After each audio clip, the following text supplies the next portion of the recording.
आज मुझे बेंगलुरु में एक बहुत विशेष दिन पर आने का अवसर मिला है। आज कर्नाटका की, देश की दो महान संतानों की जन्म जयंती है। संत कनकदास जी ने हमारे समाज को मार्गदर्शन दिया, तो उनके ओववाज ने हमारे गौरव, हमारी संस्कृति की सुरक्षा के लिए योगदान किया। मैं इन दोनों विभूतियों को पुनः एक बार नमन करता हूं। साथियों, आज इन महान विभूतियों को सम्मान देते हुए हम बेंगलुरु के कर्नाटका के विकास और विरासत दोनों को सशक्त कर रहे हैं। आज कर्नाटका को पहली made in India Vande Bharat train मिली। ये ट्रेन चेन्नई, देश की स्टार्टअप कैपिटल बेंगलुरु और धरोहरों के शहर मैसूरू को आपस में जोड़ती है। कर्नाटका के लोगों को अयोध्या, प्रयागराज और काशी के दर्शन कराने वाली भारत गौरव काशी दर्शन ट्रेन, इसकी भी आज शुरुआत हुई है। आज केम्पेगौड़ा इंटरनेशनल एयरपोर्ट के दूसरे टर्मिनल का भी उद्घाटन हुआ है।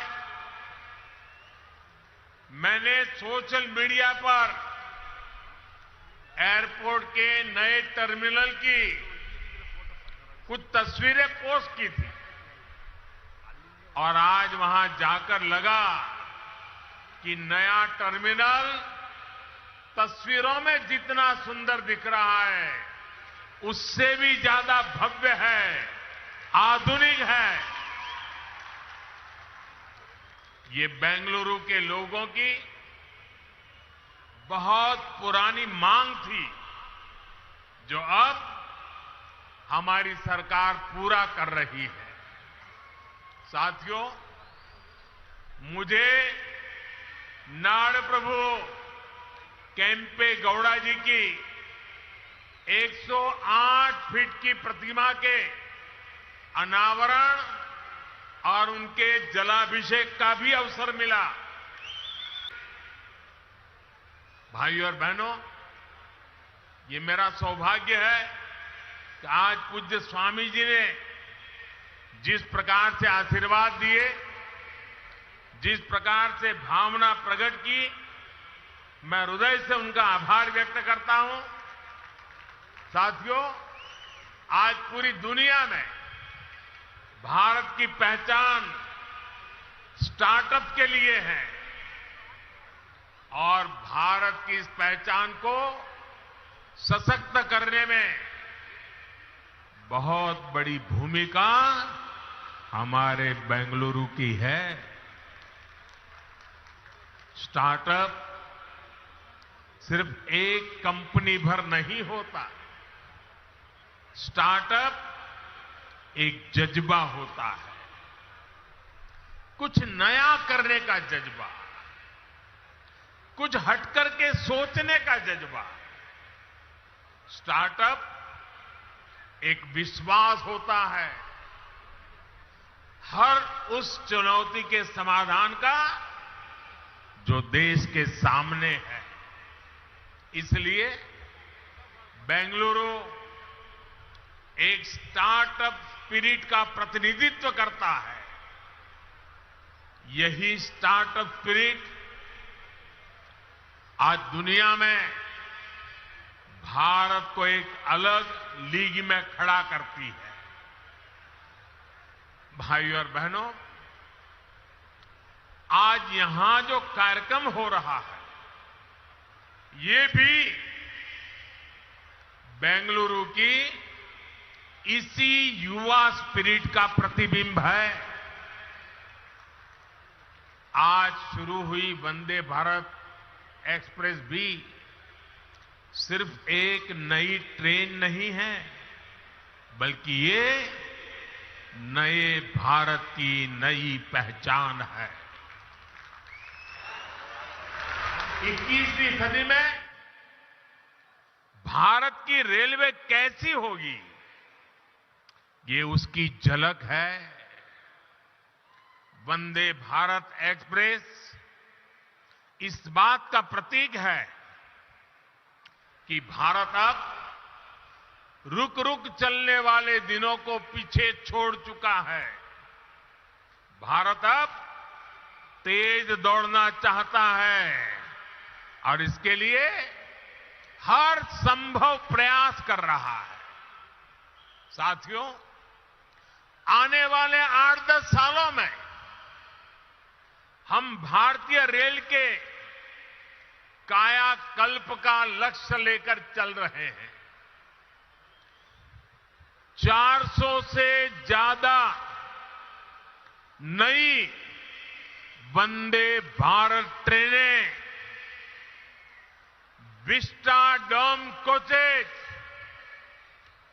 भारतीय रेल की नई पहचान बनने वाले हैं।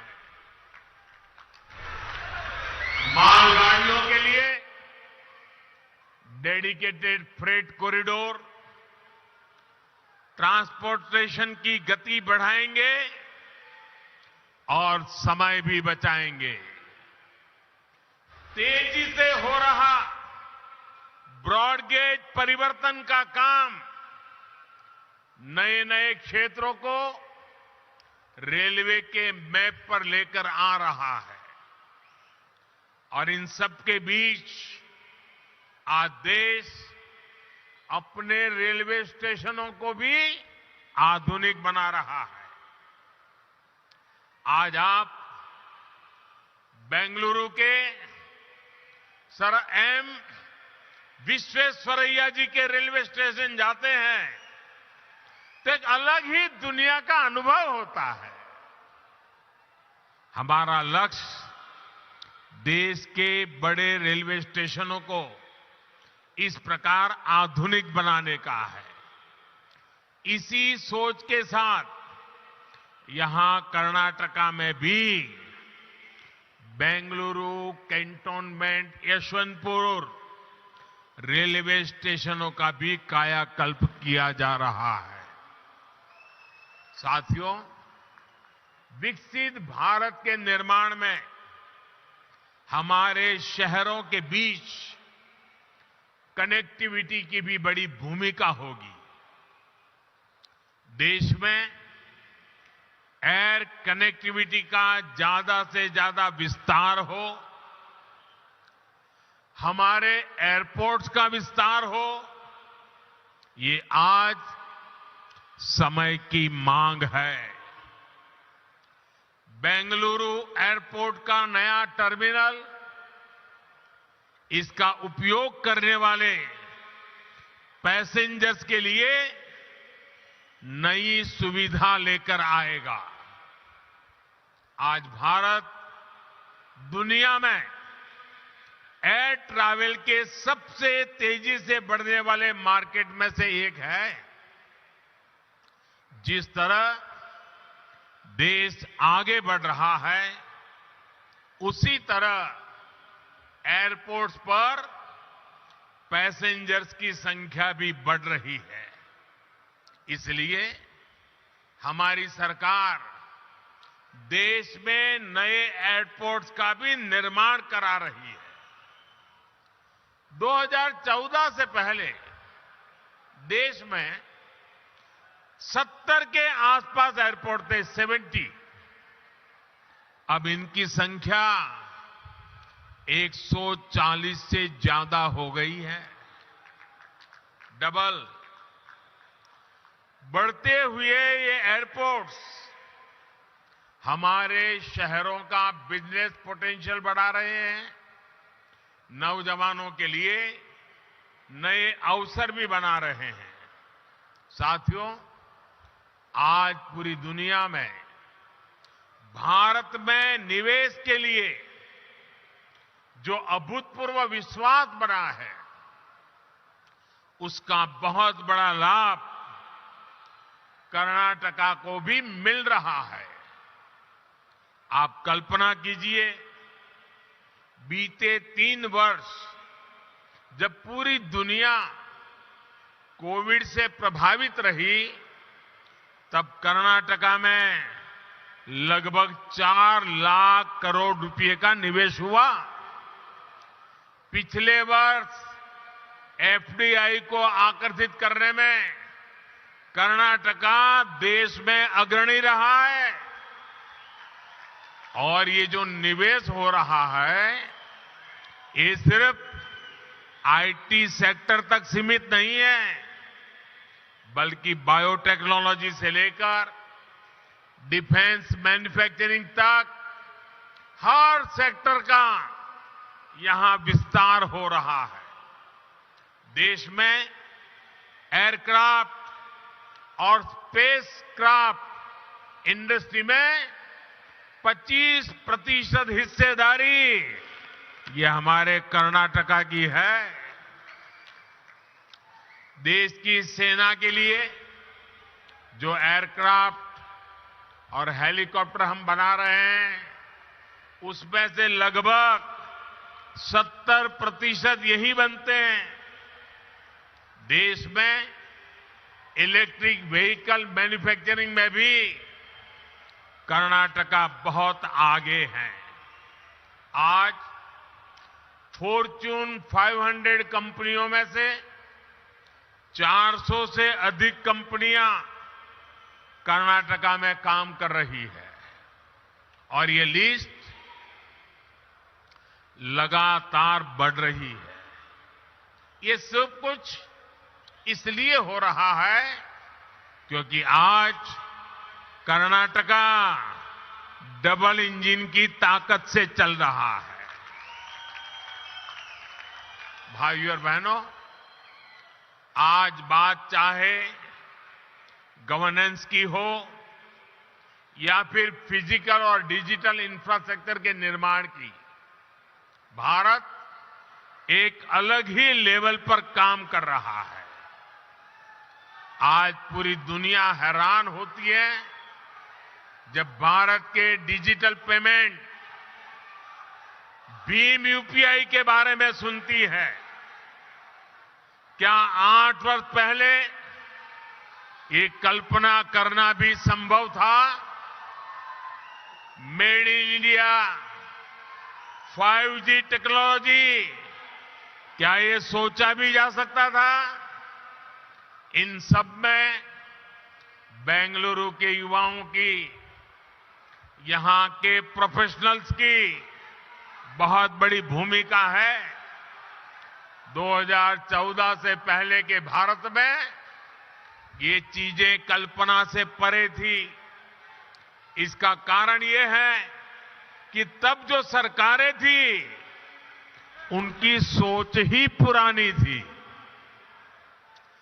पहले की सरकारें स्पीड को लग्जरी तो स्केल को रिस्क मानती थी। हमने ये धारणा बदल दी है। हम स्पीड को भारत की आकांक्षा मानते हैं और स्केल को भारत की ताकत मानते हैं।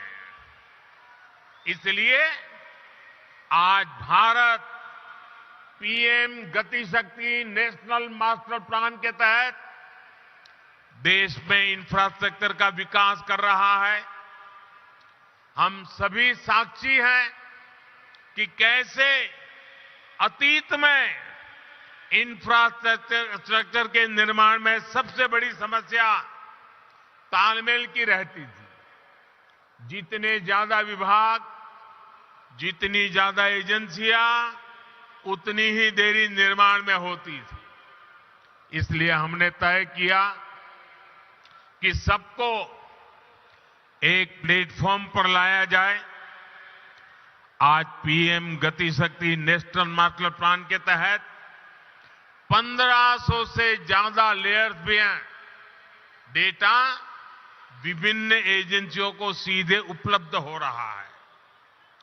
आज केंद्र और राज्य सरकारों के दर्जनों मंत्रालय, दर्जनों विभाग इस प्लेटफॉर्म से जुड़ चुके हैं। आज देश नेशनल इंफ्रास्ट्रक्चर पाइपलाइन के तहत इंफ्रा पर लगभग 110 लाख करोड़ रुपए के निवेश का लक्ष्य लेकर चल रहा है। देश में ट्रांसपोर्ट के हर माध्यम एक दूसरे से जुड़े, एक दूसरे को सपोर्ट करें। इसके लिए देश का बल, पूरी ताकत मल्टी मॉडल इंफ्रास्ट्रक्चर पर है। कुछ समय पहले ही देश ने नेशनल लॉजिस्टिक पॉलिसी भी लॉन्च की है। ये पॉलिसी देश में ट्रांसपोर्टेशन का खर्च कम करने, ट्रांसपोर्टेशन को इनोवेटिव बनाने में मदद करेगी। साथियों, भारत को विकसित बनाने के लिए फिजिकल इंफ्रास्ट्रक्चर के साथ ही देश के सोशल इंफ्रास्ट्रक्चर का भी मजबूत होना उतना ही आवश्यक है। मुझे खुशी है कि कर्नाटका की डबल इंजन सरकार सोशल इंफ्रा पर भी उतना ही ध्यान दे रही है। बीते 8 वर्षों में देश में गरीबों के लिए 3.5 करोड़ घर बनाए गए हैं। यहां कर्नाटका में भी गरीबों के लिए 8 लाख से ज्यादा पक्के घरों को स्वीकृति दी गई है। जल जीवन मिशन के तहत सिर्फ 3 वर्षों में ही देश में 7 करोड़ से अधिक घरों में पाइप से पानी की सुविधा पहुंचाई गई है। कर्नाटका के भी 30 लाख से ज्यादा ग्रामीण परिवारों तक पहली बार पाइप से पानी पहुंचा है। आयुष्मान भारत योजना के तहत देश के 4 करोड़ गरीबों को अस्पताल में मुफ्त इलाज मिला है। कर्नाटका के भी 30 लाख से अधिक गरीब मरीजों ने ये योजना का लाभ लिया है। मुझे खुशी है कि इन सुविधाओं की सबसे अधिक लाभार्थी हमारी माताएं हैं, हमारी बहनें हैं, हमारी बेटियां हैं। भाइयों और बहनों, आज देश में छोटे किसान हो, छोटे व्यापारी हो, फिशरमैन हो, रेहड़ी पटरी ठेले वाले हो, ऐसे करोड़ों लोग पहली बार देश के विकास की मुख्य धारा से जुड़ रहे हैं। पीएम किसान सम्मान निधि के तहत देश के 10 करोड़ से अधिक किसानों के बैंक खातों में लगभग 2.25 लाख करोड़ रुपए ट्रांसफर किए गए हैं।